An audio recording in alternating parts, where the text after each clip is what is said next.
உங்களுக்கு வாய்ப்புகள் நிறைய இருந்தாலும் அந்த வாய்ப்பை நீங்கள் எப்படி பயன்படுத்திக்கிறீங்க அப்படிங்கிறது தான். இப்போ எனக்கு வந்து ஒரு கால் டாக்ஸி புக் பண்ணணும் அப்படின்னா நான் என்ன பண்ணுறேன், கூகுளில் போய் சர்ச் பண்ணுறேன், சேலமில் என்ன கால் டாக்ஸி இருக்குது, கால் பண்ணுறேன். அவங்க ஒரே டைமில் எடுத்துட்டாங்க அப்படின்னா நான் என்ன பண்ணுறேன், அவங்கக்கிட்ட புக் பண்ணிடுறேன். அவங்க எடுக்கலைன்னா எனக்கு அவ்வளோலாம் பொறுமை இல்லை, திருப்பி அவங்க கூப்பிடுற வரைக்கும் வெயிட் பண்ணுறதுக்கு. பொறுமை இல்லைங்கிறத தாண்டி எனக்கு நிறைய சாய்ஸ் இருக்கும் போது நான் ஏன் வெயிட் பண்ணணும்? உடனே அடுத்த நம்பர் சர்ச் பண்ண அடுத்த நம்பர் வருது, கூகுளில் போட்டாலே அது 10 நம்பர் காட்டுது இல்லை. அப்போ அடுத்த நம்பருக்கு கால் பண்ணுறேன், அவங்க எடுத்துட்டாங்கன்னா பேக்கேஜ் அனுப்ப சொல்கிறேன். அவங்க உடனே பேக்கேஜ் அனுப்புகிறாங்க. இல்லை இன்னொரு நம்பருக்கும் கால் பண்ணுறேன் ரேட்டு விசாரிக்கிறதுக்கு. இப்போ 2 பேர்த்திட்டு பேசிட்டேன், யார் ஃபஸ்ட்டு பேக்கேஜ் அனுப்புகிறாங்க? அவங்க கிட்ட தான் அதை திருப்பி கூப்பிட்டு எனக்கு அது ஓகேனா நான் புக் பண்ணிடுறேன். அப்புறம் 1 மணி நேரம் கழிச்சு நான் ஃபஸ்ட்டு யாருக்கு கால் பண்ணணும் அவங்க என்னை கூப்பிடுவாங்க. நான் என்ன பண்ண முடியும்? இல்லைங்க நான் புக் பண்ணிட்டேன், அவங்களுக்கு அந்த ஆர்டர் கேன்சலா. அப்போ இது யாரோட ஃபால்ட்டு? அவங்களோட ஃபால்ட். அந்த ஃபால்ட் நீங்க பண்ணக்கூடாது. கஸ்டமருக்கு எப்பயுமே அவைலபிளா இருக்கணும். எந்த ஃபீல்டுமே ஈஸியா மேக்கப் ஆர்டிஸ்ட் ஆயிட்டா ஜாலியா வீட்டில் இருந்துட்டு மாசத்துல 4 நாள் வேலை செஞ்சு சம்பாதிச்சிடலான்னு உங்ககிட்ட யாராவது சம்பாதிச்சிருந்தாங்கன்னா அப்படி கிடையாது.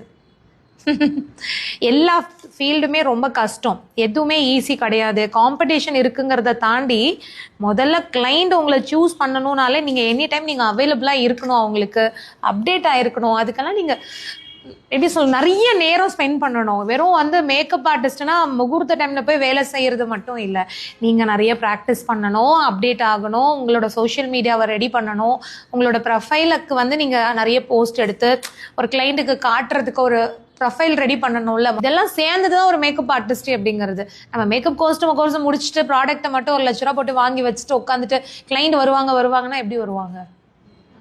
ஸோ நீங்கள் அவங்க தேடுற இடத்துல இருக்கிறீங்களா அப்படின்னு பாருங்கள். இன்னொன்று, அவங்களுக்கு சர்வீஸ் பண்ணுற அளவுக்கு நீங்கள் நல்லா தயாராக இருக்கீங்களா? வேலையில் ப்ராடக்ட் மட்டும் பத்தாது, நம்மளோட வேலை அந்தளவுக்கு நம்ம ரெடி ஆகிருக்கோமா? ப்ராக்டிஸ் பண்ணி நான் பண்ணி காட்டுறத ஒரு முறை பார்த்துட்டிங்கன்னா உங்களுக்கு வந்துடாது. நீங்கள் அதை எத்தனை முறை பண்ணுறீங்கிறத பொறுத்து தான் உங்களுக்கு வருதா வரலையாங்கிறது. ஏன்னா நான் வந்து நிறைய முறை பண்ணி பார்த்துருக்கேன், எனக்கு நிறைய மிஸ்டேக் வரும். அப்போல்லாம் ஆரம்பத்துலலாம் நான் அன்றைக்கி சொன்ன மாதிரி தான். ஸோ ஸ்டார்டிங்லலாம் எல்லா நாலேஜும் எனக்கு கிடைக்கல. நிறைய இடத்துல வந்து நான் போயிட்டு எனக்கு நிறைய நாலேஜ் கிடைக்காம போயிருக்கு. தேடி ஏகப்பட்ட சொதப்பெல்லாம் பண்ணுவேன். ஐ மேக்கப் வரைகிறதுலேருந்து, லைனர் போடுறதுலேருந்து, பஃப் வைக்கிறது, புல்லிங் வைக்கிறது, நீட் ஃபினிஷ் கொடுக்கறது, சாரி கட்டுறது, எல்லாத்துலேயுமே தப்பாக இருக்குது. ஸோ அந்த தப்பெல்லாம் நான் சும்மா உட்காந்துட்டு இருந்திருந்தேன்னா சரி, நான் கிளாஸ் மட்டும் போயிட்டே இருந்திருந்தேன்னா சரியாகுமா? கொஞ்சம் ப்ராக்டிஸ். நம்ம அதுக்கப்புறம் பண்ண தான் நமக்கு அது இதெல்லாம் நம்ம மிஸ்டேக் பண்ணுறோம் அப்படிங்கிறத தெரிய முடியும். அதனால் நிறைய ஹார்ட் ஒர்க் பண்ணணும், நிறைய டைம் ஸ்பெண்ட் பண்ணணும்.